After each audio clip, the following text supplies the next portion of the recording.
Howdy, What's going on, howdy. everybody? Happy Thursday. It Thursday. is Thursday, that's right. Yep. Welcome to Pearsonville Live. As we always do, we bring it to you on the Thursday at 8:30 Eastern Time. We got an awesome show lined up. Brandon's So back. excited. Seems like it's been a while. I got Yeah. caught away for adulting and had to go down to Raleigh, North Carolina, and do some work for the actual company, for the man.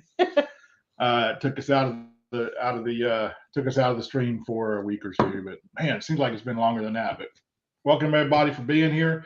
Dude, we got a fantastic show I know, I'm so tonight. excited. B, how you been, man? I have been, but it's been. great to see your faces again. It's great to talk to everybody. Let's do this, man. Let's do this. So, man, we got an awesome guest tonight. Adam Kimmel is going to be joining us. And for those of you that don't know him, Adam, I could list all His the things that he resume does. But, you know, the highlight, just the high level, that's what we like to call it, the high level. Madison Seminary owns that. Fairfield County Infirmary owns that. owns that. And then the new one in Indiana. The new one in Indiana, which he's partnering with, as well as a very successful YouTube channel, Resident Undead. So we're going to bring him in right now. We're going to get If you started. haven't seen it, you should watch it. I know we got a lot to talk about. So, Adam, how's it going, man? Just so everybody knows, we just did a full show backstage. I wasn't aware. Dude, he is hyped. I mean, tell you, he was back here, he's talking. I was like, man, he is awesome. And he's like, oh, we're not live yet. And I was like, Yeah. no, I was losing my mind. I was like, man, this guy. I didn't even look. It's still backstage. I thought it was already going, and you're like, so we're gonna start. I'm like, oh shit. Let's see what we got in the chat. We got Dennis Tope saying hello to everybody. Supernatural Lost Adventures. Dan Porter's in there. Ronnie Rickard, Shyla, how you doing? Lyle, Tina, how you doing? Thanks for joining the show. Hey, look, if you got a question tonight, you know Adam. I know a lot of you guys do. This thing got shared like crazy. So if you got a question for Adam, feel free to pop in the chat. We're going to get to it.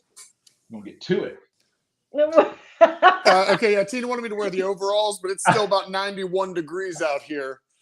So, but it is Ohio. I'm down in Ohio right now. It could snow. We'll see how the show progresses. If it starts snowing, I'll put the overalls on. Yeah, right on. So, man, first off, thanks for joining us. Thank you for having me. You're living the dream, dude. You're doing something that a lot of people want to do. And I could not imagine on the scale of what you're doing with these locations. I mean, we've been to Fairfield County. We went up there and we were there for 2 nights. Got chased around by bats. That was you called me to tell me about security. I said, yeah, you forgot to tell me there were bats. Which is extremely funny, but just the overall that bottom floor. Whew. presence of that building, how huge. Yeah. And not only that, but you've also got Madison. What's going on there? You're saving locations like crazy. So and you got what does it take? Crazy. You got to be crazy. I'll get right into it.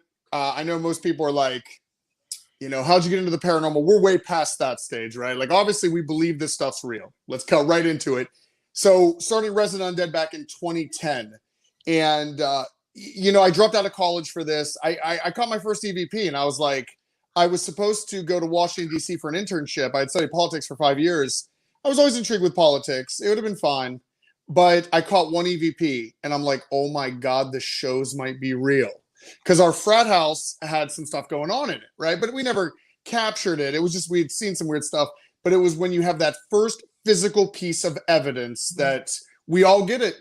Anyone that's listening right now, that's like you're hooked after that. Like I love when I see people, they're like, I'm leaving the paranormal for a little bit, or I'm leaving it for good. We'll see in a little bit, because everyone always comes back. Yeah, it's an addiction, and you're always striving to understand what's happening. So I started shooting this, and I always love telling stories. I didn't want to just film stuff and just show evidence or something. So the first ghost hunt I ever did was back at Hillview Manor back in 2010. And I bought all this equipment. I had no money to my name. I had a credit card. I think I ran up the debt just to buy any cameras I could. And I went to this public hunt to do it all by myself. And that's, eventually along the way you start meeting people. But I think what inspired some of it first was how serious I was. I was like, I was a novice, but I'm like, I want to document this. I want to share the story of how it is, because we can all show evidence, but can you share the human element? Because all of us investigate differently. All of us are a different chapter in that haunting. And I'll get into all of these Q words down the road. As it progressed, it got more serious and more serious. And I'll be very blunt, where it happened to me is it was a multitude of things. I was working at a dead-end job at a hotel because I dropped out of politics, college. Now I've got to get a job to make money. And at this time, I was still filming Resident the whole way, constantly in debt, but just like, we got to do this. And I went to Prospect Place out in Trinway, Ohio. Yep. And this was back in 2010. And then I'd gone back another time and another time. And I noticed that, and the owner's gone now, so it doesn't matter. And the people that do have it now are great. But Prospect Place created this timeline of me realizing that there are people out there that are exploiting these locations. They'll collect your money really quickly. And I'm like, okay, he would always collect our money real quick and then disappear. And every time I came back to that place, it was falling into further disrepair. And I'm thinking, man, this place is constantly booked. Aren't you putting anything back into it? And that's when I realized, it kind of gets into the phrase of like, everyone's mad about how the country's ran all the time. And they're like, but if it was me, I would do this and that. I think that was the moment I stood up and I was like, one day I'm going to own a property and I'm going to show these other owners, like, you're either going to have to keep up with me or surrender your property. And it sounds very aggressive, but in order to save these buildings, we can't play little games of patty cake. We can't do any of this stuff. Like, when you're all in, you're all in. So as it kept progressing, by 2016, I don't know what came over me. We were filming at Madison Seminary, and ever since 2010, the first time I've been there, I really fell in love with that building. Like, there's something very special about Madison Seminary. And I remember back in 2010, I said, man, one day it would just be awesome to own this place. It would be so awesome. Like, it's always like a pipe dream, right? And then I remember Jeff Fent was out there with us, Rebecca, Chris, the whole crew of RU. And I remember saying to Jeff Fent, I don't know, I snapped, my eyes were all wide, and I said, I'm going to ask the owner's son if they'll sell. And he's like, what? And I'm like, I'm taking him outside, because he'd been gone the whole day. But then we finished filming the investigation, and there she is. Yeah, I don't know why my crew hangs around. I film them doing the craziest stuff. But these are the flashlight promos everyone's watching at. And every weekend we don't have a team there. We do flashlights, and we get an average of like 50 to 60 to 70 to 80 people. And we share the history. We share the paranormal experiences. You see guides. There's Shelly there. She's our main tour guide out there. So I took him outside and point blank said, I would love to buy this property. What's it going to take to do that? Now I'm folding right now because I have no money, right? But it was his reaction that made it all serious. He goes, his eyes lit up, and he goes, if you give me your number, I'll have my dad call you. And I was like, what? Like, that means it wasn't an absolute no. So then all of a sudden we went into straight war mode. The war machine is now activated. It was like, Madison Seminary may be up for grabs, and we're going for it. So, but like, how do you get the finances? My parents have always been very supportive, and I explained to them, listen, here's what I can do. I have the potential to do this. And my parents, they helped me financially to get it started. Everything's been great. And they love the place. My mom goes out there and mows all the time. My dad is like, he said something, it sounds cryptic, but for us, it's hilarious. He goes, I said, hey, Dad, when you die, where do you want to put your ashes? Like, we're just joking. And he looked at, now this is a man who does not, like, he was never into the ghost stuff, anything like this. And he looks for a second. He goes, I want you to take my ashes to Madison. But he wasn't saying it in like a joking way. He really meant it. Like, he loves that building too. There's just something special. And I think a lot of people find connections to the building. Madison was the beginning of a war machine to prove that the paranormal community, a community that is taken as a joke, like we're laughed at, by a lot of people, that we are a serious entity. You have a lot of very intelligent, passionate individuals that when we combine forces, oh my God, like, it's a wrecking ball. And I'm saying this because I've dealt with politicians, I've dealt with commissioners, And they always, it sounds like I'm giving a tall order, like it's a Cinderella story, but I'm like, no, we've got a large standing army. I've got carpenters, people that do roofing, they do mortar, you name it. We got somebody. I do filmmaking, so I'll make this shit look like Hollywood while we do it. You know, and it's a war machine the whole way. That's what got into it. And what I tell people for advice, now living the dream, it comes with a lot of stress. I don't carry my stress on my sleeves. That's my manager, Addie. She's amazing. If you see me, Addie Gaddis is not too far behind. Yeah, everybody needs that Gemini to their Leo. She's the one, the gate. Are you a Gemini? You're a Gemini. I'm a Leo. The Leo. What are you, John? He's Sagittarius. He's like, I'm nothing. Sagittarius. And what are you, Gemini? What are you, Brandon? I'm a Leo. She's a Pisces. I felt the tension in the room. I felt the tension. Too many Leos in one. I know. I'm sorry, John. Sorry. So, you know, everything leads to it, and it can be stressful. Once it's funny when I got into this, it was to tell stories about ghosts and the history and all that.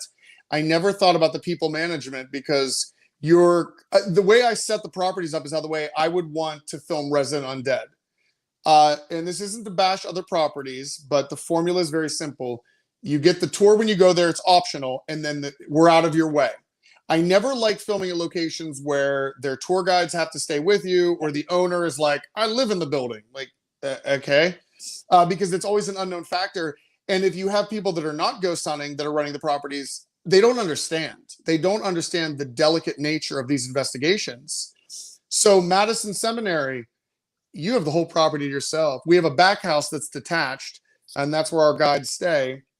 They're only there if you need them. They're there in case you need something, and they're incredible. With Fairfield, the tour guides give you the tour, and they're out. We have a White House behind the property. But other than that, there is no reason to think, okay, is that a tour guide walking around? It's you have those buildings solely, and it's the way I think this research should be done, guys. Right? Real talk. Attest to that, yeah. They were wonderful. Yeah, and I mean that's kind of like that's one of the things that really struck us about when we were there. We did the flashlight tour. Yeah, we did the flashlight tour the night before to kind of get really good idea.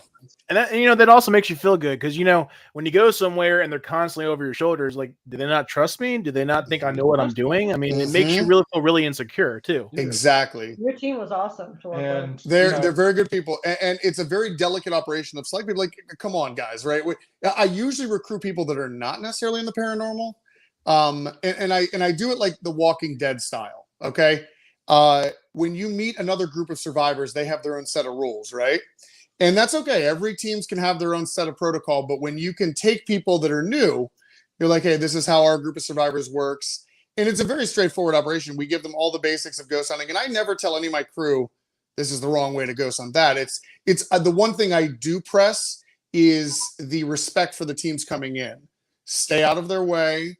Let them do their thing. No one's watching over your shoulder, because at the end of the day, we are operating in a field of research where no one has the answer of what's maybe the best tactics. So, you know, you get to some properties and there are no Ouija boards. And maybe this is a hot topic, and perhaps I can persuade people listening. There is no difference between a Ouija board and a voice recorder. All of these things. Thank you. My man, Brandon, my man. These tools, Hollywood has skewed it, and I think Hollywood needs to get out of the scare business unless you actually speak to some leading authorities in the game to tell you, like, you're using a lot of these things to scare people. And I get it, scaring sells. But, you know, we don't ban Ouija boards and things like that, because when you're holding a voice recorder, you are connecting with that tool in some kind of sense at an energetic level to communicate. Because, you know, people say, like, your recorder gets better the more you use it, the spirits get more familiar with it. You are using the board as a vessel, an extension. It's no different than dowsing rods. It's no different. I can go down the whole list, you know? Yeah. I mean, like a spirit box and a Ouija board is the same thing. One's auditory and one's a board. Yes. Now, what bold statements we're saying here, but like, with the properties under our control, they are designed to allow the research to flow. And this like gets into politics, I wanted to get into politics and change things. I am upset all the time with, and regardless of party pools or anything, both parties have made mistakes, and I'm just always upset. I think someone has to make the sacrifice and just do what's right. You know, everyone has these agendas and stuff, and you know, people may think I live this extravagant life. I've been attacked by TV show celebrities, and I think it's just their failures versus my successes, and why they're angry. But like they'll make these comments. It's all about the money. Madison Seminary and Fairfield County Infirmary have not fluctuated in price ever since I opened the doors back in 2016 for Madison and 2020 for Fairfield. $500 for the weekend, $300 for the weekday. Yes. Now, you will see, and again, this isn't, some people may have to make these decisions as property owners. I get it.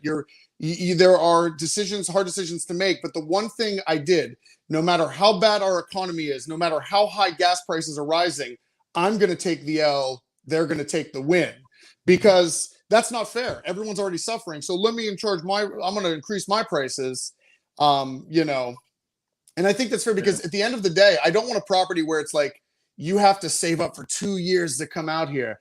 I love when we get teams that come out constantly. Your biggest concern should not be, can I afford to go to Madison Seminary? It should be, can I afford the newest piece of equipment? Because this stuff is expensive, guys. All right. These tools are not cheap. Oh, yeah. And I think at the end of the day, I am a man of the people. I you know, it's a democracy run. I listen to everybody, and the feedback's always great. So, well, we love your locations. Like I said, our first experience with one of your locations was Fairfield. We went up there with 3 teams. Absolutely fell in love with the place. Yeah, had it for 2 nights. Yeah, buddy. And I really think that's the way to go. And one of the things that surprised me was the drive, the affordability. I know. I was like, are you kidding me? And you know, as an example, like Lynn said, we're fixing to go, and you know, off of Fairfield, we went to Madison. Right. As soon as we left Fairfield, I contacted you to book Madison. And it's just me, Lynn, and our daughter Kristen. So there's only going to be 3 of us in there for 2 days, and a lot of places you can't do that because they're just of that scale and size. They're just out of you can't do it. You have to take 10, 15 people with you in order to afford it. And those prices are set up for good to 10 people. Like, I measure it. Like, we've looked at this, and it's like, yeah, comfortably a team of 10 could do this. It's big. They're big. 44,000 square feet out there. Madison, I believe, is 34,000, 33,000 square feet. You split that among 10 people, you're looking at $50 a person or $30 a person. Okay. I'm, again, a man of the people, because this is when I go places, that's what I'm looking at. Like, can we afford to do this? Because the operation outside of that's bigger. All the equipment you're bringing in, we bring in U-Hauls. We make a temporary base anywhere we go. It gets pretty pricey just to set up. And I think what locations need to appreciate is the work the investigator is doing for them. You're taking your time to document their location. Now, some owners don't care. That's fine. If you just are saving this historical building, you don't want to listen. Well, he's working on ours. But I appreciate what these teams are doing, because they're taking, and again, I'm an insider. I'm one of us. I see it because, like, you're taking a lot of time out to do this. You could be doing other things, but it's a passion, it's a hobby, and you love it. And then you're going farther to put out videos and stuff. Like, I'm gonna step out of your way and let you do what you do, and let's make this as easy as possible. So yeah, yeah. Sorry, I'm sorry. I'm rambling. Catch me if I ramble. Catch me if I ramble. No, keep going. He's enjoying the hell out of it. Too. Yeah. So we do that. Dennis has a question. Wants to know if your dad's working on any more radios. I think he means Uncle Jeff. My dad is a mechanic who's still terrified of these buildings. and then right below that, he said, I mean Jeff. Yeah, I would call my dad right now. I'm like, yo, you selling people radios? You're really into this, aren't you? Yes. Jeff is, like I said, I met him 10 years ago, and the man may be Nikola Tesla reincarnated. Jeff's philosophy, we'll have a dilemma out here. And I can quote, I wish I had a montage of filming him every time. I will give him a dilemma that we're facing. And he'll look out and he'll do a hard stare, and he's like, we'll figure it out. And I love that answer, because I know that's going to happen. It may not be the prettiest landing. It may be a beautiful landing, but the man, you let him stare at something long enough, and his brain is beautiful. He takes the boxes out to either Madison. Fairfield's very close for him, and he does test runs to find the right frequency on the radios. And he might come out a few times to fine tune it. And I will tell you what, I get chills sometimes when I'm walking through with him, because he'll start messing with the frequencies and all that. And then the first time your name comes through, you know, Adam, Jeff, and we're like, okay, lock that in, Jeff. There's your frequency. You know, but he's had a lot of time to experiment with this stuff, and I bring him out all the time with Resident Undead. You'll see him in a new string of episodes. I'm filming. We've already filmed 3 episodes, and I just released Hospital on College Hill. Yep, I saw that one. Oh my God, that was wild. I love that place. That place was awesome. It's awesome. That hard drive, that episode was supposed to be out like months ago, but the hard drive crashed while I was editing because I have production studios, one in Pittsburgh, one in location here. Anywhere I can go, I have it set up so I can just take the stuff and work on it. And I was out here at Fairfield one night. It's like 3 a.m. and I'm editing Chris's quarantine. I'm like, oh, and when you're doing this stuff, you guys get it. When you're editing, the creative juices are flowing, and you want to keep that. You got to sit down for like a minimum of 8 hours. And I know this sounds, it's not for everybody, but about 8 hours. You can't sit down and edit anything for an hour. You can't. There's no. What are you going to do in an hour? Yeah, they try to juggle. Once you get going, it just kind of flows. It flows. It just breaks it. Yep. And I Amen. lost my. Yep, and all of us can vouch to this. People are doing the edit, and I tip myself to all these people out in the community that are editing. It's not easy. I was self-taught, and I just kept going with it. There were times I was frustrated. I'm like, you know, I don't understand this. I don't understand that. You got to buy new cameras because you go and investigate, and you're like, this camera wasn't awesome, and you will spend a lot of money until you get to the end game where you're like, okay, I found everything that works. But episodes in the beginning will be sacrificed for the cause. So, but anyway, I'm editing his quarantine. It is beautiful. I'm getting creeped out by Becca's reads because I forget we filmed this so far back. It was like 3 months ago. I'm like reliving that episode, and Becca's picking up on this, and Chris is getting these hits. I'm looking at the audio recordings, which I do the audio first before I even look at the footage. So I don't even know. I'm just referencing what I hear Chris kind of saying so I can match it back up. Then I hear the EVPs, and I'm like blown away. I'm about 80% done with it.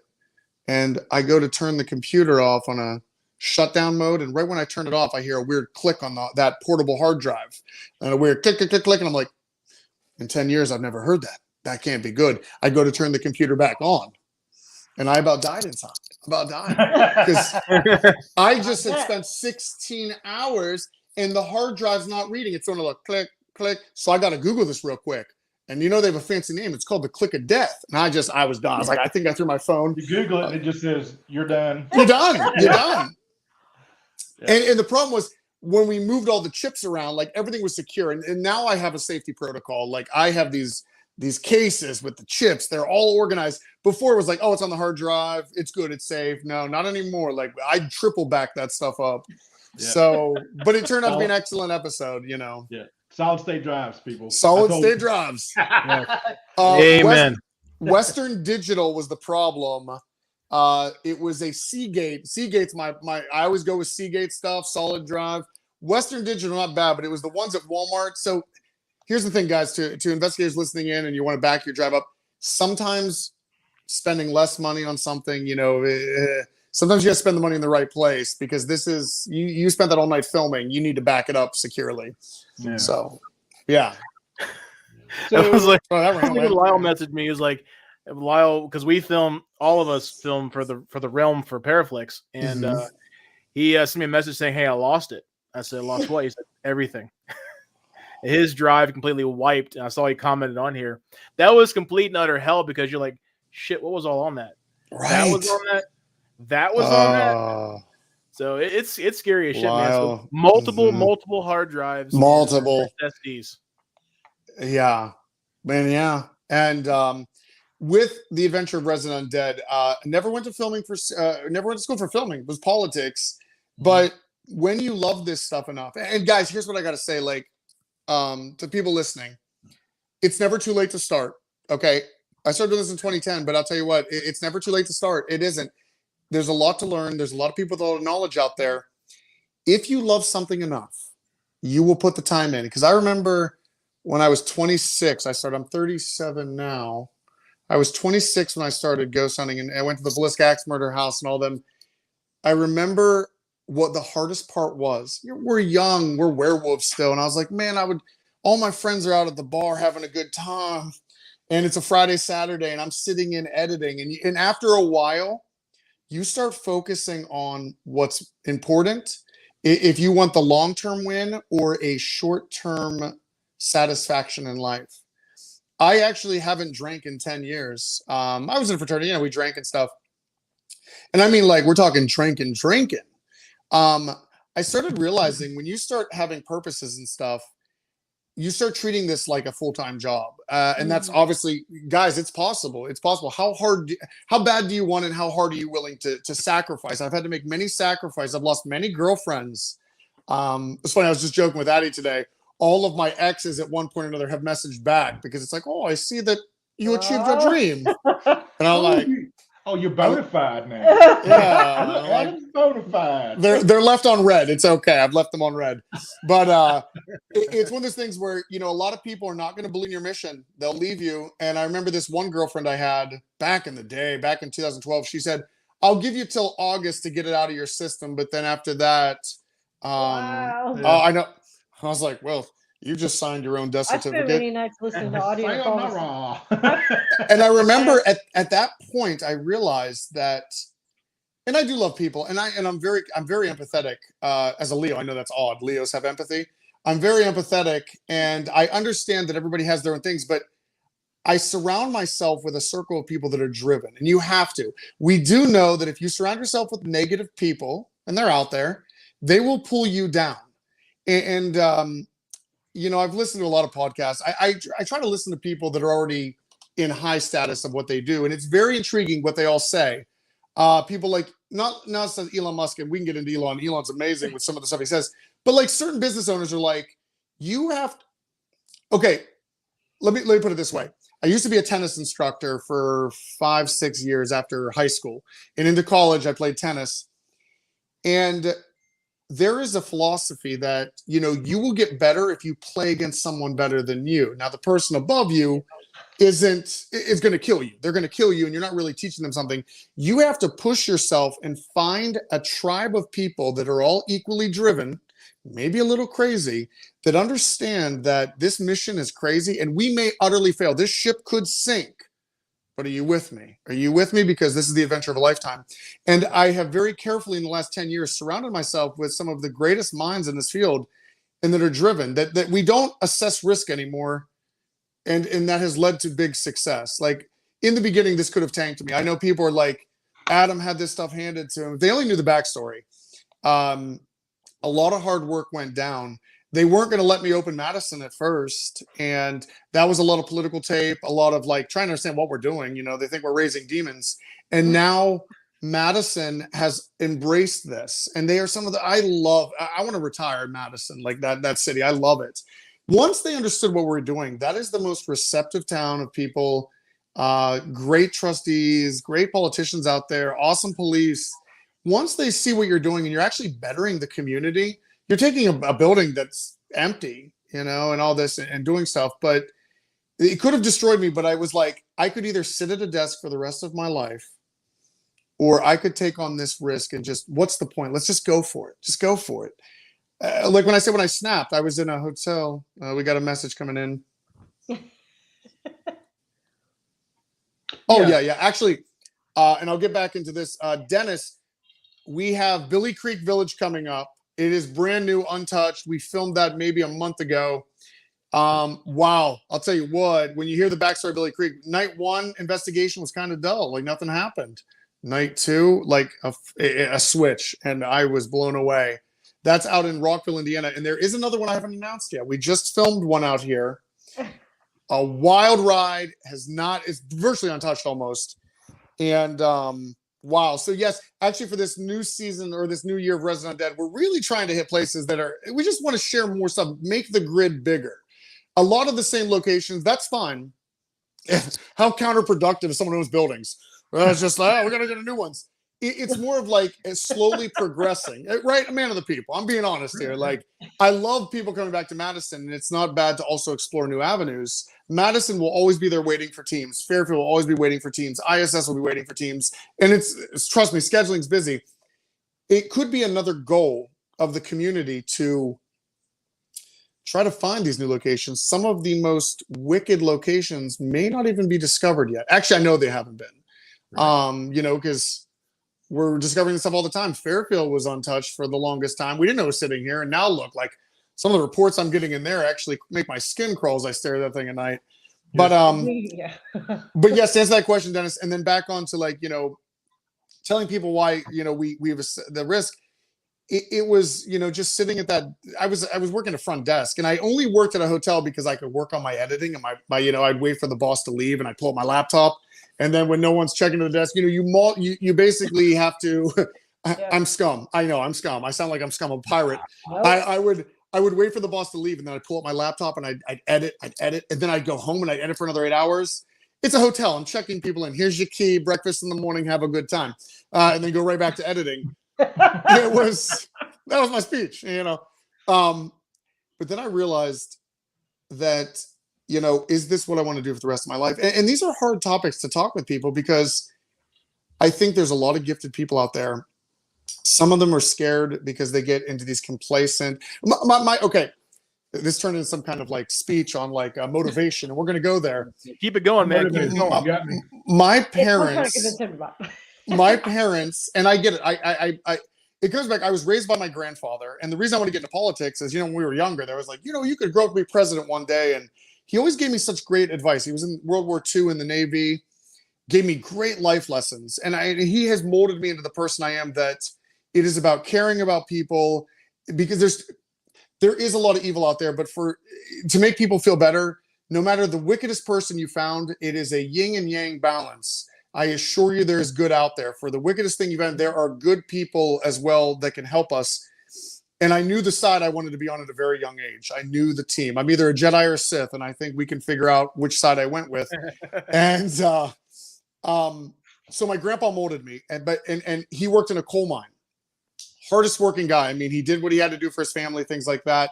And that kind of breaks my heart and stuff, because some people are not put into opportunity. I believe in legacy and family legacy of helping out. And my grandpa made those sacrifices so I could have a better life. He fought in World War II. We had a big threat coming to the United States. And I don't think people of our day understand the threat that was coming. Hitler was coming for us, and the Japanese were in on it. And those boys had to make some sacrifices that need to be understood. Then my parents, they worked hard jobs. My mom worked at a jail. My dad was a mechanic. We were low middle class, never really, it wasn't like we were hurting for money, but it wasn't like we had a Bugatti in the driveway, But they had instilled upon me you work very hard, you go to school, you graduate, and you can either get into the workforce and you work a 9 to 5. And if you're lucky enough, you will acquire a 401k and a retirement, and you can enjoy the rest of your golden years off. And I thought about this, I have an internal monologue. Did you guys know there's people out there that don't have an internal monologue? Did you guys aware of this? Mm-hmm. When you guys talk in your head, do you hear your own voice? I do. Yes. Okay, good. Good. It does not mean that you are when AI you hear other voices that you need to be concerned. Right. You're talking to yourself and you hear your own voice.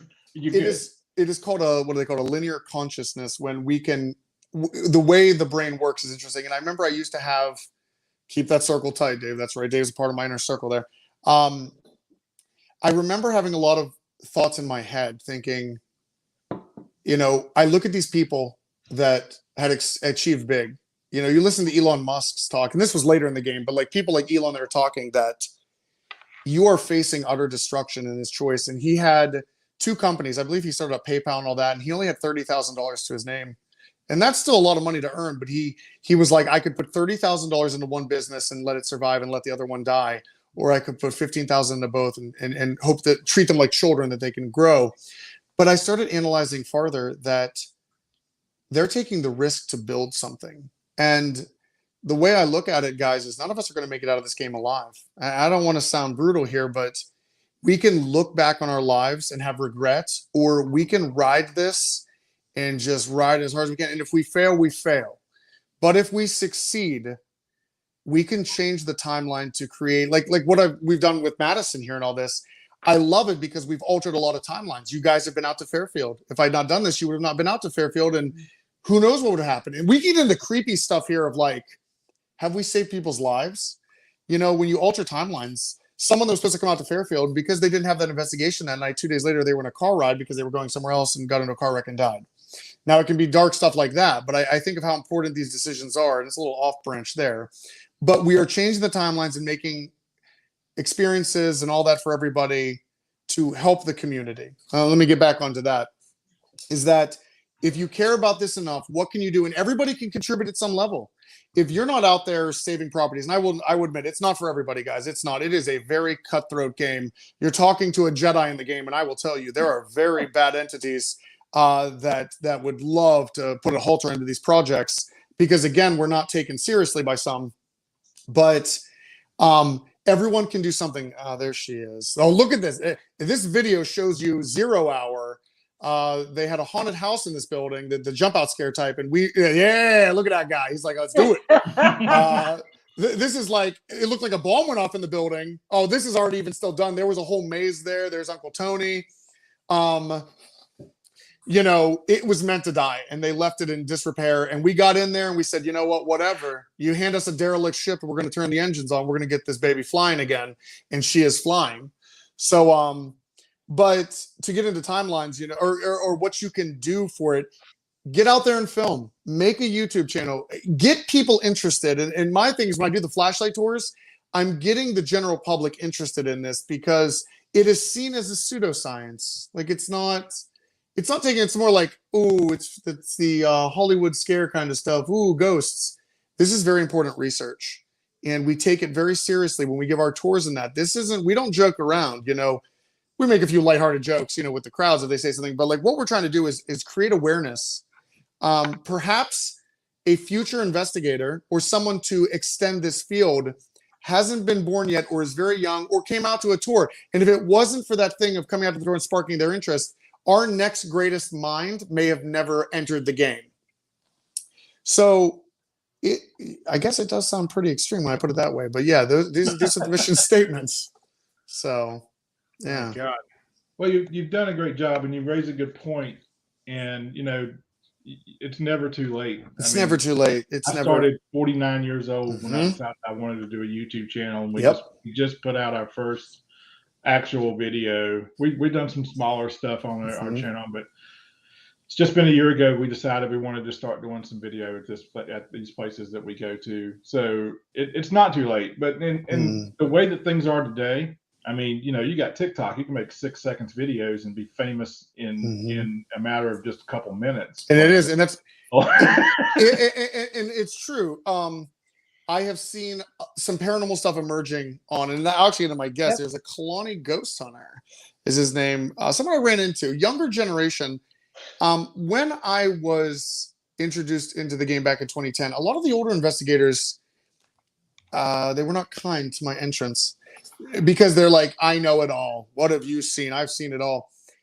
I love dealing with Gen X. Gen X is coming up, guys. Gen X is here, and I think that we need to accept them with open arms. I am glad that they have like Wolverine. Yeah. I am glad they have interest, and we need to embrace them. I don't want to do what was indoctrinated to me of, like, you know, there's all these people that I know more than you do. It's really, what do you know? What do you know at the end of the day that is so revolutionary, so bold, and so maverick? But it's like, oh, EVPs happen on recorders? My God. Oh my God. Shadow play? Oh my God.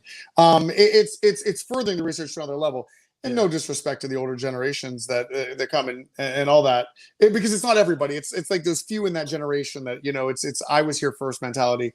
I do not want that, and I will welcome all ages. I don't care if someone starts when they're 80. I don't care if someone starts when they're 16 and getting into it.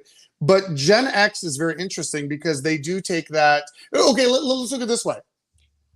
I think why the YouTube the generation of your middle of the road above generations are frustrated is because, yes, we feel like we've done a lot of hard work and we should recognize for it.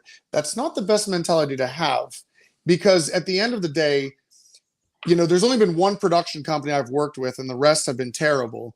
One production company out of, you know, Resident Undead has been called up for a few, and there is only one. If I get a TV show, it is one production company, ride or die, because they get it. It's about no content control, and they're, you know, they get it. But I think a lot of investigators, they want the TV aspect, but they don't understand. Someone who gets to see production a lot. Well, there's a lot of fakery in this field. You know, I have seen shows come in, they're scripted. Some of them are scripted. You know, when we deal with Ghost Hunters, the ones, the original, not the original was great with all of them, but the reboot, we had a lot of problems with them. And I should have never allowed them to come, but I was begged to have them come, you know, if you want to hear the real stories on this. But when I realized how fake it was as far as like how they're doing stuff, it's obviously why they're off the air. But I really, that bothers me, because there are some people in this field that need to be removed. You are disrespecting the underground. And guys, we are the underground. The underground is one of the strongest movements in this, some of the most passionate, dedicated people. But getting back to TikTok, it is that generation that grew up on the iPads, they're here, guys. They've arrived now. Remember that we said, wonder what they're going to be like when they grow up on their iPads. They're here, and they understand a faster pace of how to present stuff to connect with a very large audience. Our demographic right now, we're the ones that we're on Netflix, we're on this. We may even still have cable and things like that. There is a massive base of viewers, children on YouTube, that are watching, and they know how to edit to that. Yeah. More props to them, because at the end of the day, I look at it as you are getting more people interested. I salute your success. Stay noble and do not fake this, because at the end of the day, that only hurts. It's like with Ghost Adventures, okay? At this point, and I'm going to take it from a political standpoint, okay? This is President Kimmel speaking. You remember back in, what was it, 2008, the airlines were collapsing, right? Yes. All right. And some of the banks were collapsing, and some hard decisions had to be made. Do we allow a private entity, an airline that, you know, is huge with travel, do we allow them to fail, or some companies so big that we cannot allow them to fail? They need a bailout. Now, again, a man of the people, I do believe the everyday American deserves bailouts, because the rich are getting all these bailouts, right? We can, again, I don't want to get cancel cultured here, but but what I'm saying is, with Ghost Adventures at this point, I have not watched it enough lately, but I hope that it never comes out as a fraudulent thing, and I really hope that it is real research still, because the entity is so big that if Ghost Adventures was found to be fraudulent, you would set the community back dangerously. Long way. Absolutely. Yeah. Do you understand what I'm saying? Like, yeah, because they're like the base. If it was up to me, I would tell Zach Bagans, please retire now. Even if you are good or bad, I don't know. I don't know. I'm not watching it enough. He's a great storyteller, regardless of what people feel about him. He has a certain charisma of telling a story. It's very enjoyable to some, and others are like, why? But at this point, it's like a Batman quote. You live long enough, you die the hero, or you live long enough to be the villain. If an individual gets too out of control and starts making some really bold claims and things like that, now you get what I'm saying. So when I look at that, it's I do wish everyone their success, but please remember, if you really care about this field of research, keep it legit. You know, I get some of these people, I'm afraid, get into the game. They're like, I'm going to fake all this stuff because I want instant success. And I will tell you guys, dealing with production companies, the full-time job is not what you like, because it's great when you have full control of your stuff. But, you know, when you're doing a TV show, it's a lot of sit, wait, we need you to say this like this and stuff. It's not, I say to people, I hope you get what you wish for, because it's not always sometimes what you wish for. With Resident Undead, I just kept editing it to where I've had producers ask me, who edits your stuff? I'm like, well, you're speaking to them right now. And that blows some of their minds. And it actually makes me feel good. I'm like, oh, you think this is TV quality? That's awesome. Well, I'm going to continue doing this for now then. That's awesome. Right on. But right on. And everybody can get to this level. Guys, I'm one of those people. Like, I'm a realist. If you take the time to learn it, everything you see, if you think Resident Undead is a great put together story, it's you know, when we're filming, I make it easy on myself. It's so basic stuff. Always record your cameras at the same time. Little tips like that. Yep. If you're doing a sequence, imagine a group. I see it, Lynn. We do that. No, You have to. 3, 2, 1, go. Yep, exactly. These I should do a tutorial video for people that it can catch up to speed, because before we would start and we would all start at different times and then we would keep filming for 8 hours. And I'm like, oh my God. You go back to get that footage and it's all chaos. The biggest step to successfully filming the paranormal is you need to create that order to the chaos. Recording all at the same time. It is no problem to shoot in bursts. Take a break.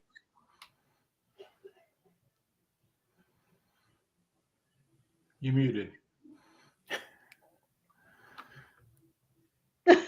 It's the ghost.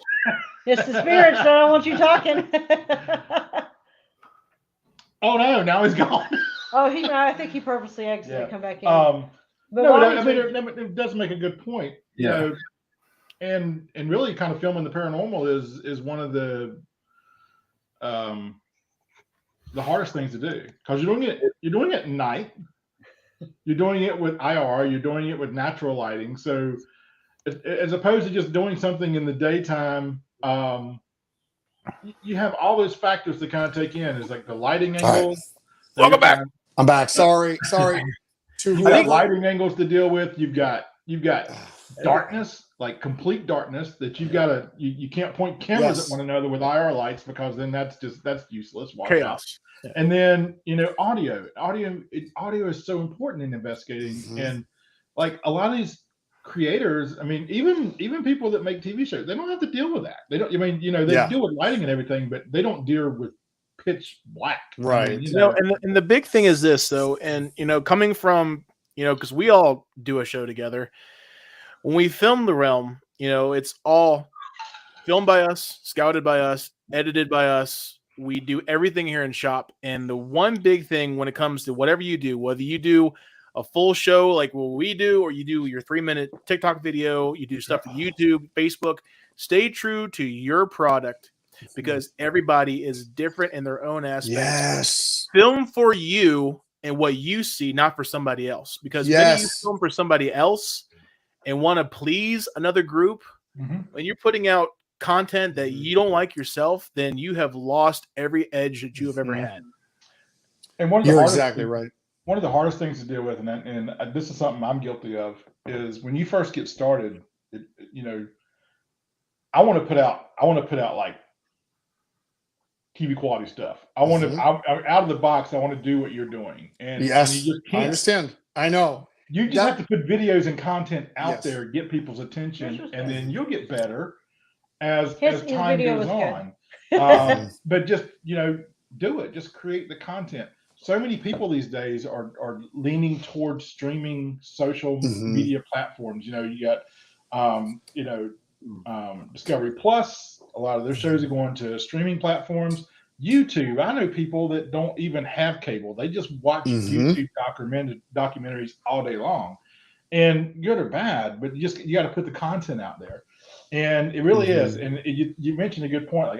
Like you said, Gen X. I got started at 50. What I wanted to touch on. Where are we going to be 30 years from now? With these kids that are just getting in. I mean, you've got these 12 years old that are knocking out of the park. They got 12 million followers on TikTok or YouTube. What are they going to be doing in 20, 30 years when they get a little money behind them? Right. I mean, I think it really opens up. But I do think as well, for people to be able to express themselves on YouTube, especially these investigations and going into these locations and sharing their experiences and everything, I really think it does open up the communities, that it's not all kind of voodoo witchcraft type stuff that we're doing. And you're not the first person we've heard that's done this, that comes back and says, once the community knows and finds out what you're doing, they kind of get behind you. Yeah. So you're exactly right. I need to make a disclaimer right now. If you have my phone number, please do not call me during a radio interview. It will cut me from the feed. I'm watching your show right now. I know. We're just dancing like, hello, my baby. So I swear my phone won't blow up, and then the minute I go on these shows, I got calls. I'm like, no, it lags everything out. But yeah, getting into what we're talking about, here's the biggest dilemma I've had. Okay, so the mission of what I was building is, we're going to save these properties, and it allows me to have the financial freedom in a sense. I give, it's like an 80-20 cut, 90-10, 90% back to the building, and then maybe that's if you see what I drive, you'll believe me of my cut. So I don't drive anything fancy. I got a van with doors that don't work. But it was to help the production for Resident Undead, a little bit of it. The buildings require a lot of money. You need to buy new tools. But here's the biggest dilemma for Resident Undead.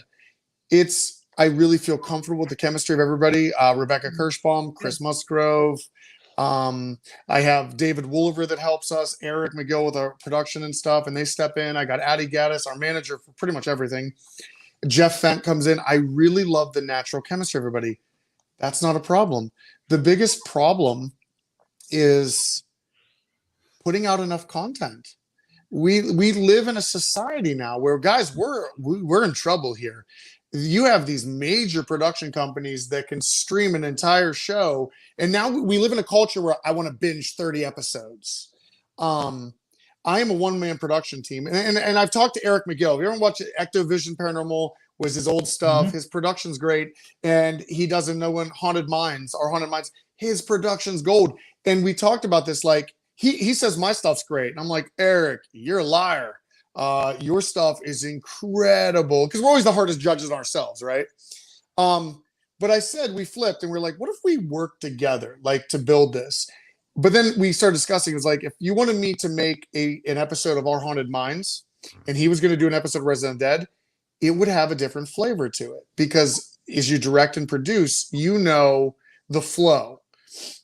And it's really even hard to outsource your stuff, because you almost have to be on the ground in the investigation, because I can go back to an investigation that I filmed like 4 months ago. And the minute I start looking, it all comes back to me. I was right there with the camera. But imagine if you were to outsource all that and be like, hey, here's our investigation. I'll pay you $1,000, put an episode together. It will not come out the way you think that episode will, because they're not there. They're just, okay, piecing this. Here's an EVP. What I have learned is I have to sit down. It takes me about, if I was to do it, and I mean, like, I was uninterrupted, I could probably get an episode out in about 3 to 4 weeks, maybe 3 weeks of hustling. I did Hinsdale rather quickly, but I was working every single day, 16 hours a day. I would wake up, go to bed, edit, but it's telling the story. You were there to do it. So that is the biggest thing. We live in a society where everybody wants stuff now. And it's okay. It's okay to want that. I wish I could put it out faster. I really do. But running 2 properties and all this, I understand that it sounds self-destructive, and I will fight this uphill battle, because I want to do it all. I want to save these buildings. I want to go out and film. And this comes back to, you're living the dream.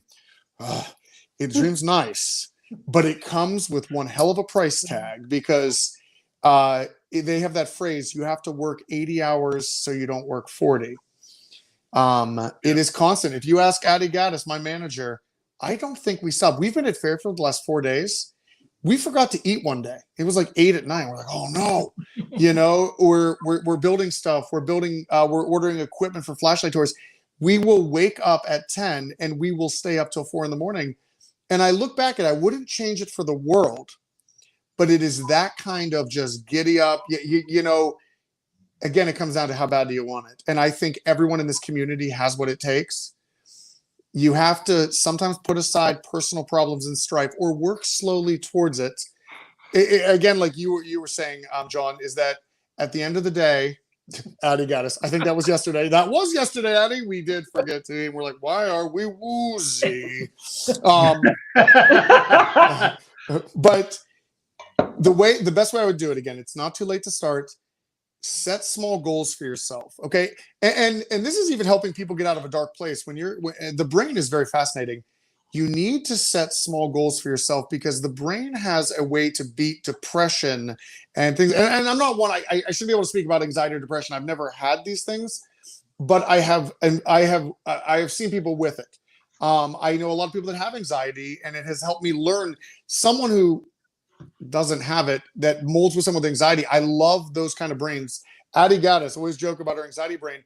I love it because she's on alert on so many, where my brain's not thinking about stuff. She tells me everything. And the way I calm her down is like, tell me the biggest threats. Tell me what we're up against. Tell me every problem. Let me know it. And then I'm now aware it exists. It's like a phrase from Marvel's Tony Stark. You can't defeat an enemy if you haven't seen it yet, right? So then you know how to evolve your weaponry and what you're going to do with it. So it has been this great tandem. She has been a sole winner with helping me with all of this. Yeah, everyone needs an Addie Gaddis. But getting into doing this, I'm saying little small things to help yourself. If you find that you're getting really frustrated with this stuff, you're aiming too big. And guys, it happens to the best of us. I get so overwhelmed sometimes. And then I realize, step back for a second, set small goals for yourself, because the brain shoots dopamine no matter what. Dopamine is a satisfying feeling. And no matter how big the goal that you set for yourself, it can be the smallest goal or the biggest goal, the brain still releases this happy chemical. So set small goals for yourself. If it's just like, hey, today I'm going to organize my footage.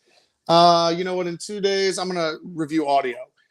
Just set it small. Don't go like, one day I'm going to edit this entire episode in one day. You will, you're going to feel it. It's not going to work. So that's just some stuff for everybody. And don't get frustrated. You can do this. You can absolutely do this. Absolutely. Man, that's good. I do have to ask you a question because our daughter Kristen's. Oh my God, Kristen. Kristen, but it ties into something you were talking about a while ago. So Kristen, we're actually picking her up tomorrow from JMU. She just finished her first year of college. She started when she's 13. She's 19 now. But you're talking about the age generation, right? So she is stuck with it. She loves it. But it's funny because, when she was laughing one day, how come most of my friends are in their 40s and 50s, right? But then she said something interesting, actually tied into what you said about the different generations. When I told her that you were coming on, she said, I saw him, and this is the flip side. I saw him on Sam and Colby. I said, who's that? So right. You knew. So it's the different generations, and of course, Destination Fear. I admit, big in her house. She likes them because they're younger, right? Yes. And it's tied in what you said. It's neat to see it keep going, But I just thought it was funny when she said Sam and Colby. I went, who? Because I know you, or I know of you, and then she knew of them. But how it all comes together. Yes.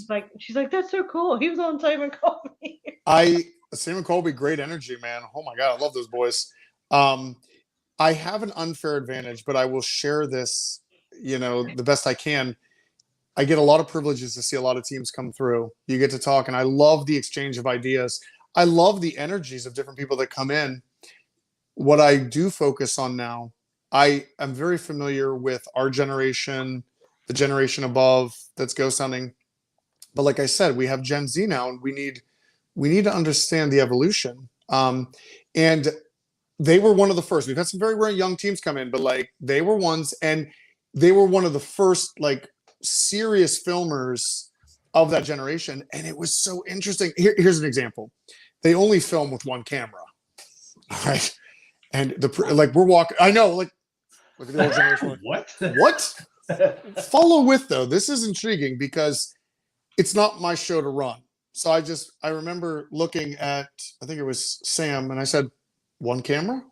And he's like, yeah. And I'm like,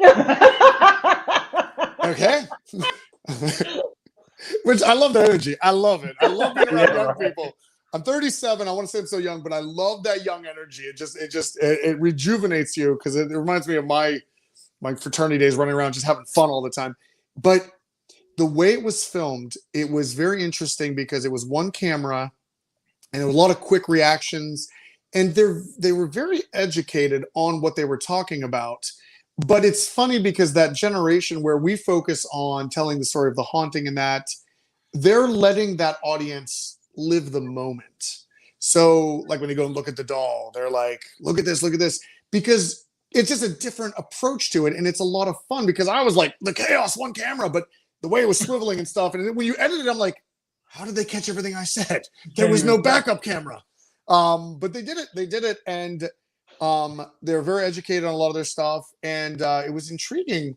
Some of the questions that were asked, it's not that I would not think, oh, you're not going to be able to do that or ask these kind of questions.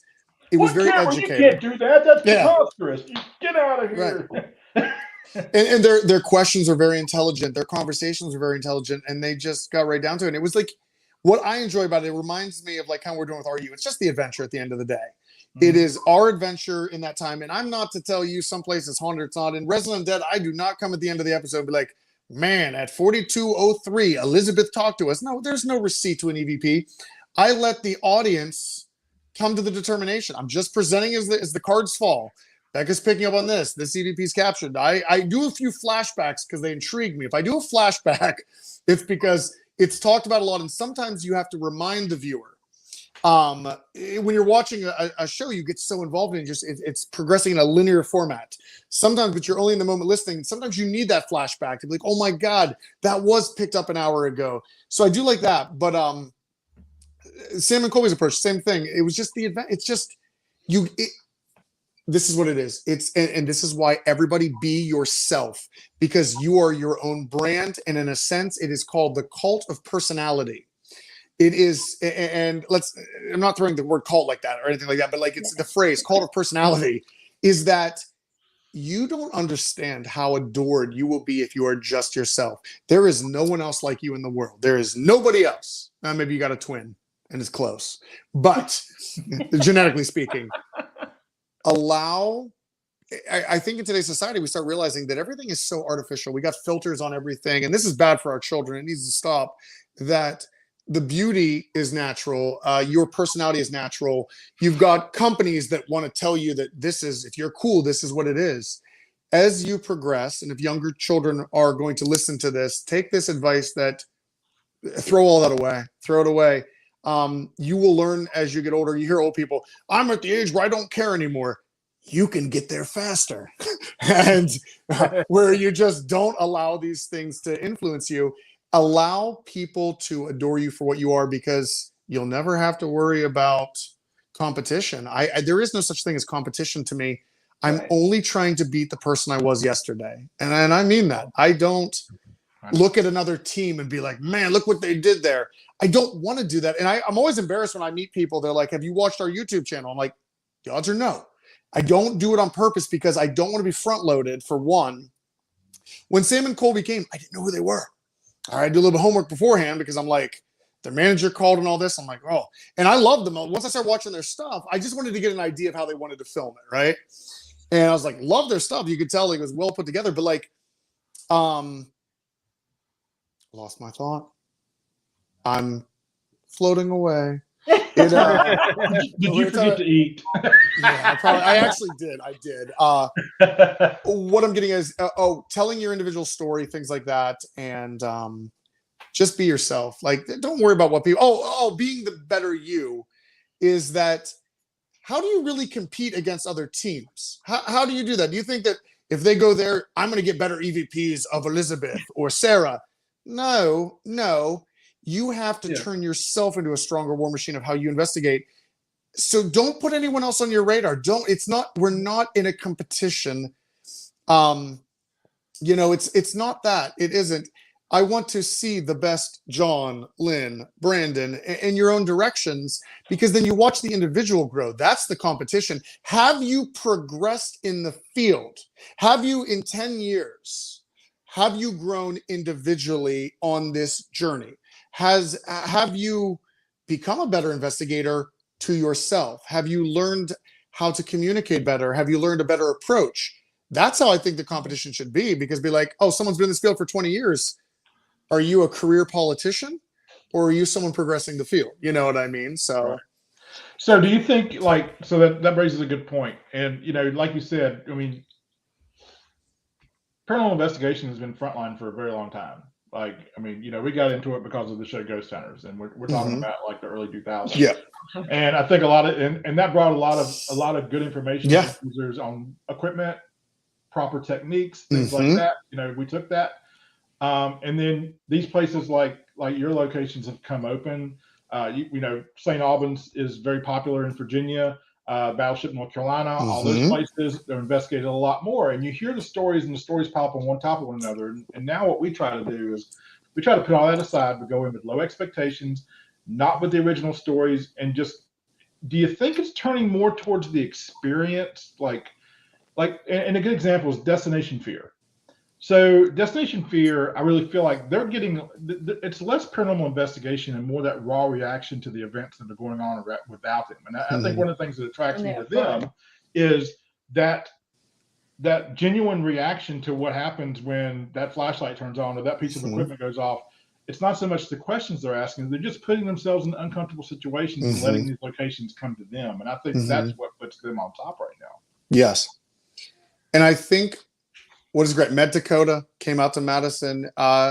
It's funny. I was on, we filmed with him for Trail to Terror documentary. Dakota, I have yet to see that. He messaged me and he's like, "Oh man, I'll give you a link to this." Because it was at the Mall of Minnesota back in the day, and then Travel Channel picked it up, and I was like, "Dude, I haven't seen this yet." And I hear it's raving. It's good because I got interviewed back when he was doing it in 2015. I think I ran into Dakota. Yeah, you did. And You're on there. good. I heard I did good, but still haven't seen it because I messaged him. But then we lost touch back after it was done, and then he said to me, "If you ever get something and you have a property one day, I'll come and film there." And I get a call from a producer. This was when the show hadn't really been announced yet. And I get a call from this lady, Laura, and she's like, "How do you know Dakota Layden?" And I'm like, "Hello?" And I was like, "Dakota Layden. Yeah, he came out." And Dakota, here's the thing. There are a few teams that come out and you can see like, oh, you got the it factor. There are some people, every team does great, but there are some that like, they're going the whole way. Like he came in, but it was because he had no budget and you could see he was trying so hard. And I love that because I'm a pirate too. You're making this little rig for your audio, but you're taking it all seriously. I'm like, that shows me something. You are limited by the technology of what you have, but you're pushing it to the limit. And he was one of the people that stood up because I don't even know if he was with Ghost Adventures yet, or maybe he did a few appearances. But it was funny because I didn't even know him for Ghost Adventures. Like, oh, you're the guy that did the funny mock thing of the Ghost Adventures stuff, and that's all I really knew him for. Right. And but I remember him having the it factor right away. I just looked at him like, oh, this guy's he's gonna make some moves. And then we started talking, and he goes, I want to get this documentary picked up and all this, but I'm not going to release it until I get it picked up. I'm like, very smart. There's two routes to doing this. You either create a series on YouTube that is so loud and so individualistic that a network's like, we're going to pick this up like it is, or you have to keep it private and shop it around, which is the longer game, because Dakota had to sit on that for years. Trail to Terror was the formula for Destination Fear. It's just Destination. It's Trail to Terror repackaged. But when he came, the great thing about Dakota was keeping his word, and he kept him. When Laura called me, how do you know Dakota? I'm like, oh, back at Trail to Terror and all this. He goes, well, Dakota wants to come to Madison Seminary. Can he have it? And I'm like, yeah, he can. He can. I'll let him walk right in. And I really love this mission, and even the starting budget of a show is so low.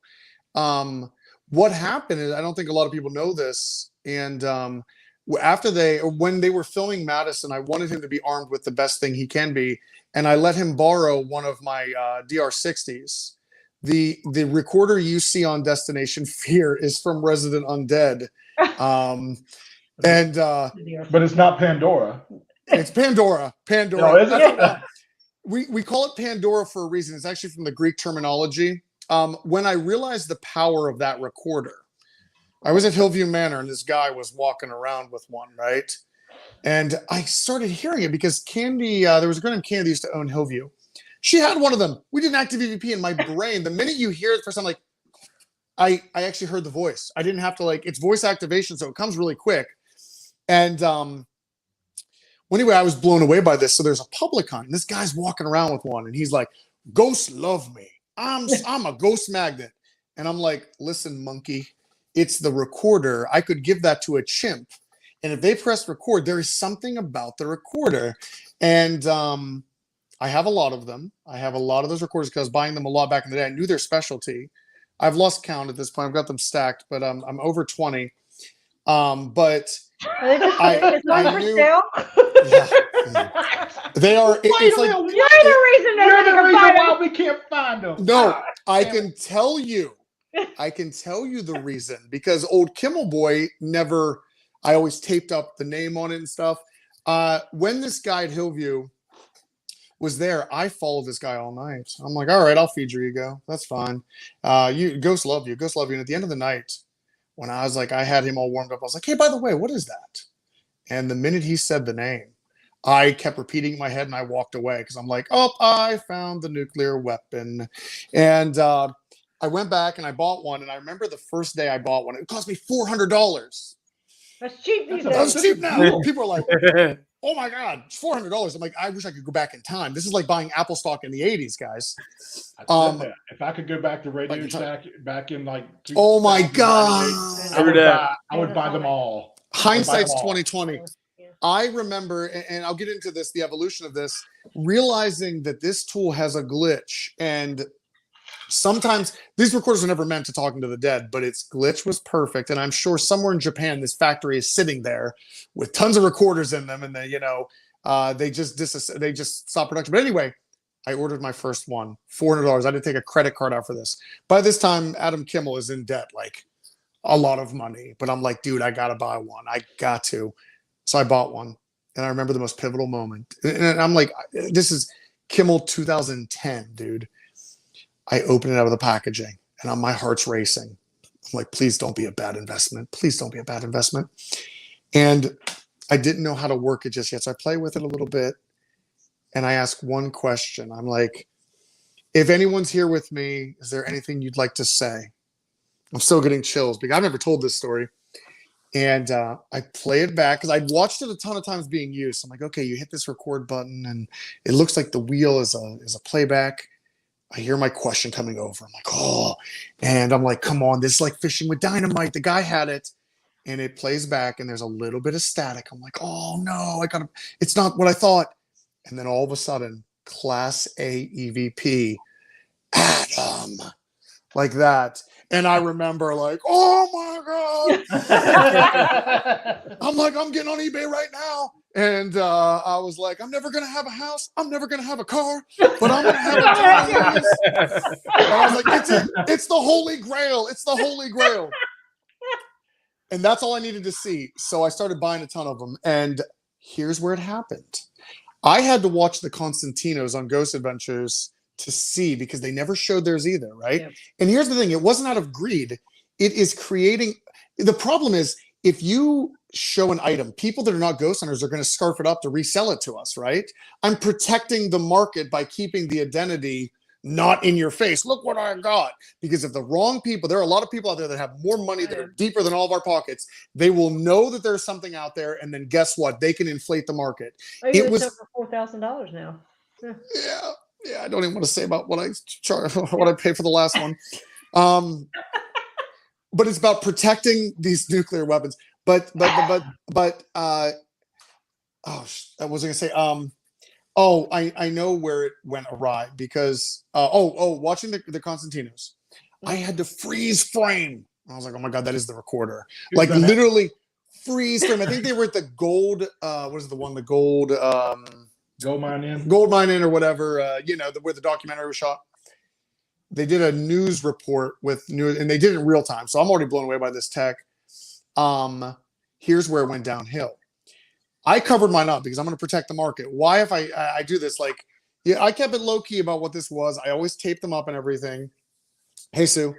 Well, then Nick Groff had come out, and I love Nick. I do. He's awesome, dude. I love it.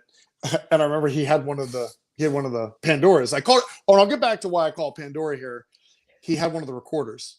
I'm standing there, and he's like, "You ever use one of these?" And I'm like, "Often." And I go, "But I'm staring at it. There's no tape on it. There's no tape." And I'm like, "You gonna put any tape on that name there and stuff?" Because now you're a national. This was for Paranormal Lockdown, right? I'm like, "Oh," I said, because the minute those eyes get on that, and you're like holding it up. Hey, EVP, right there. Let's see the name real quick. Like, because people are going to be searching this, Anyway, he goes, no, it's cool. Like, we're just chatting. I'm like, okay, all right. My national security brain's like, well, I better buy some right now because the market, everyone's getting the bid. We're all going to be fighting each other on the bids now. We're all going to be fighting each other. I'm not even kidding. After his Paranormal Lockdown stuff started airing, the pricing, if I put a chart together, the lowest I ever saw was $400. After lockdown, it skyrocketed up to $1,200. And I was like, oh no. And as of right now, they sit around $3,600 to $4,000. And see, but here's the problem. Like, who really controls these recorders? And another thing is, why are you selling one? I remember one time this guy blocked me because I messaged him and I said, why are you selling this recorder? And he goes, what do you mean? I was like, there's only two right answers. You're either in a terrible financial crisis or you're being divorced. and he did not take kindly to my question. You didn't get that one. No, we didn't get it. Like, why do you don't sell them? You don't surrender them. This is some wow. If you get a hold of one, you protect that. But he didn't answer me. He's like, he just thought I was joking around. I'm like, no, really. Why are you selling these? Here's the problem. There are a lot of broken ones in circulation. Now, I have studied these devices for a decade. I can tell you a lot of things about these recorders. When you have multiple recorders, they are imperfect devices that it seems like I label them in the back. Dakota has number 4, and then I label them 1, 2, 3, 4, and so on. When I go to a location, it's like when Jeff tests his boxes. Some of those recorders fetch better, and this gets into deeper theories that the dead are talking on different frequencies or planes of existence, and some recorders, just by whatever minute difference is in it, like Pandora 1. I've been using that one for the last 2 investigations, and it was on fire. Took it to this newest location. I couldn't get anything with it. Pulled out Pandora number 3, and Pandora number 3 that didn't do anything before is like, I'm like, what is this? And you can put them all next to one another. What's interesting in that experiment is that 2 or 3 will catch very similar messages. One is going to be super clear. There's another one you're like, oh, that's what they were trying to say. But if I didn't have that one to reference it, I'd be like, that's just garble. But I can hear the phonetics and the syllables. And then the third one, it's still kind of there and faint. And then the 4 has been on fire for Dakota. But then 5, I haven't tested 4 obviously since the beginning of Destination Fear. But then 5 will have a whole different message. And it's like, well, what's spirit? I wonder if those 2 could talk to each other because they're very intelligent messages. Anyway, why do I call it Pandora? In Greek mythology, Pandora's box. If anyone is familiar with that, out of all the things that come out of this, because let's face it, I think a lot of people are afraid of the paranormal because it would, if you believed it, it will flip your reality upside down, right? Everything you believe now might not be right. Right? Let's put it that way. What is the last thing that comes out of Pandora's box? Hope.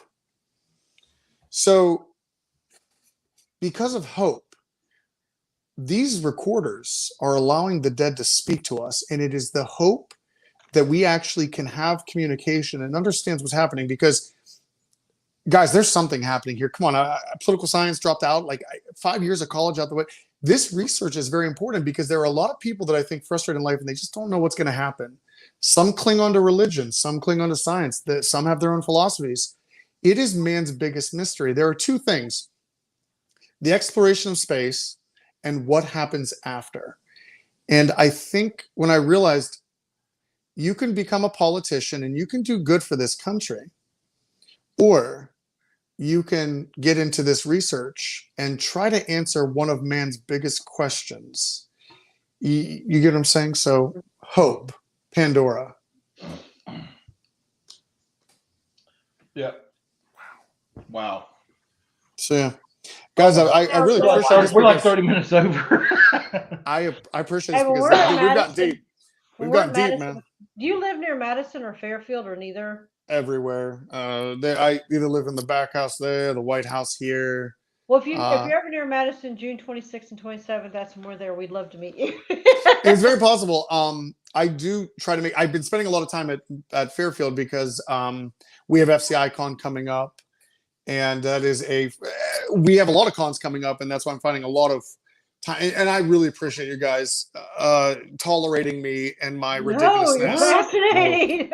I'm so sorry. We've been on for 91 minutes, and viewership is still going up. I love every single second. I haven't interrupted you because nobody stopped watching, and I couldn't stop watching either. So I appreciate that because I know I get people that are mad that I don't give text backs and stuff, and I try. It's like when you're doing.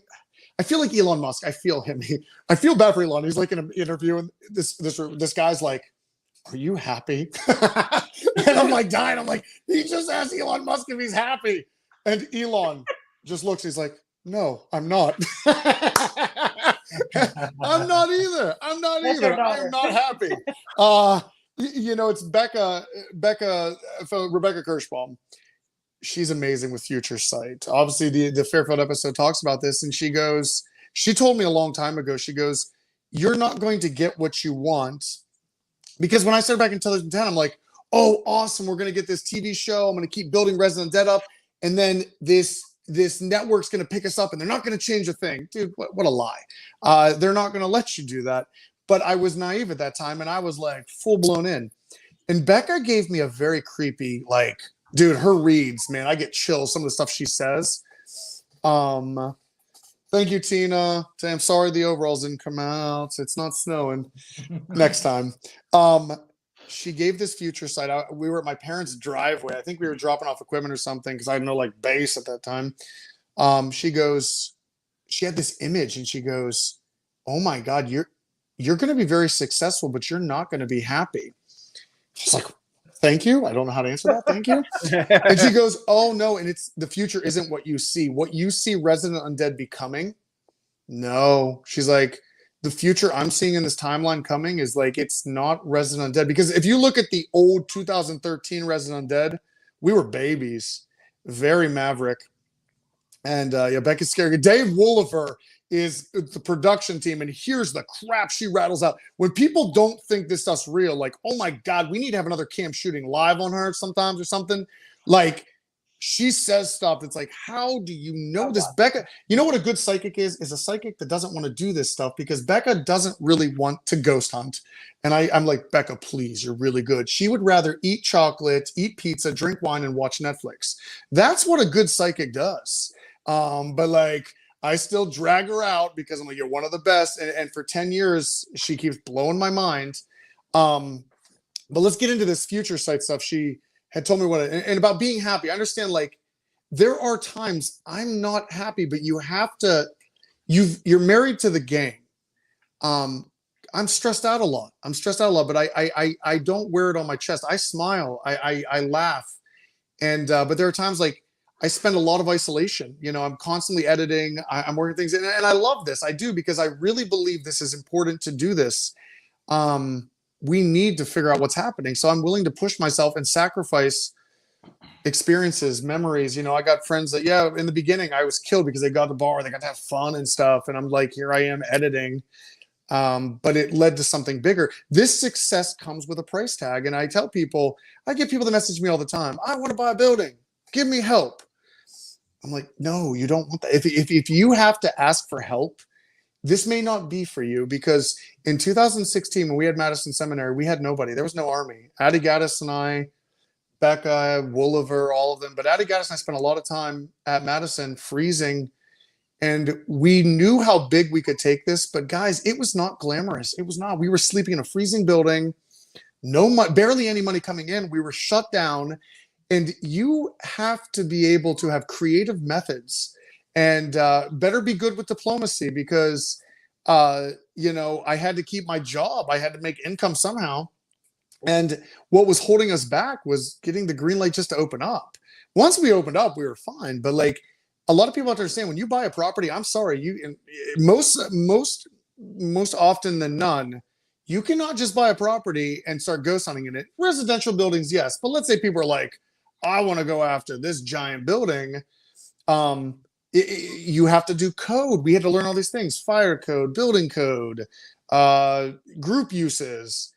We had to learn this the hard way. It was like when the Saviors came out in The Walking Dead, and Negan comes out of the truck.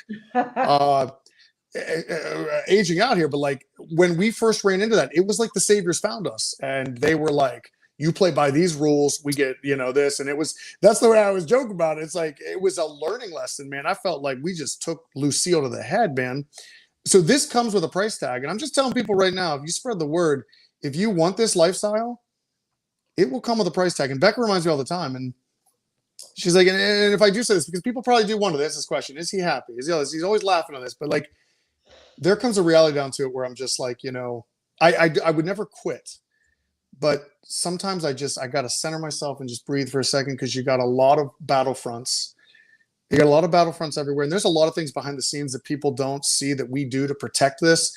As far as like, when it comes to like even advertising and stuff and getting the message out, and we go through the same financial struggles at times. A lot goes back into these buildings. And when the economy tanks, we feel it with everybody. But we're not going to inflate these prices to hurt everybody.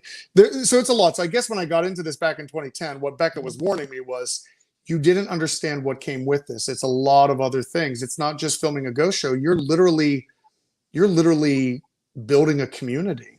So, yeah. Right. Right on, man. I personally Right on. can't thank you enough. Yeah. Adam, man, I appreciate you so glad you much, responded. even staying on with us an extra 30 minutes. If you didn't eat, dude, go get something to eat. I know. I feel it. But I hope we get to meet you when we get up there to see to visit Madison and experience that. If not, we know we understand completely. But I'm super excited about Madison. I'm really hyped up about Fairfield that. was just incredible. I mean, You'll love it. the stuff. Oh my God, I could talk forever with the stuff that we saw and experienced. But Yeah. we were in the I room know. that night that had the BAM, the Big Bang that like Dakota had. We were. Yeah. I think I was talking to you about that. I was like, oh my God. I already want you to buy somewhere in Erie, Pennsylvania. So maybe a fourth location.